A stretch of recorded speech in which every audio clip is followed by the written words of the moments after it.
I could never understand it why the local people couldn't catch one of these salmon, but they come up here to spawn, and they all left, and they went out. Either the Russians or the French or the Spaniards out in the sea caught them and could eat them, but we couldn't eat one here. It didn't make a lick of sense to me. No. Anyway, we heard all about this, so I don't know where Dad was. And when there was we always had an old oil lantern. One of the old long handle oil lantern. You push down the lever and stick the match in, kerosene. So we come up with the idea we're going down to Brook, and we got down to Brook. It was old oil lantern. Colson had the big pitchfork, 5-time pitchfork. That's what we used to go fishing salmon with. and I had the hay fork. And George had the hay fork, 3-time hay fork, and I was lantern bearer.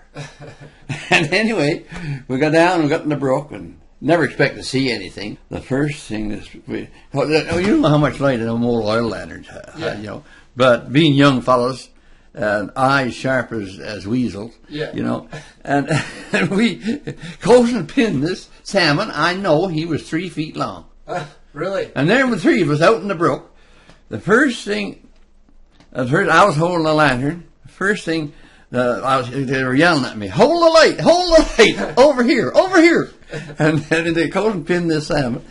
And then George had come along, and he got a hold of him, and that salmon was throwing us around just like we were kids. That doggone thing, 3 feet long, and a big male, he was a good 9 inches deep, and he was flailing us around. First thing, I went down.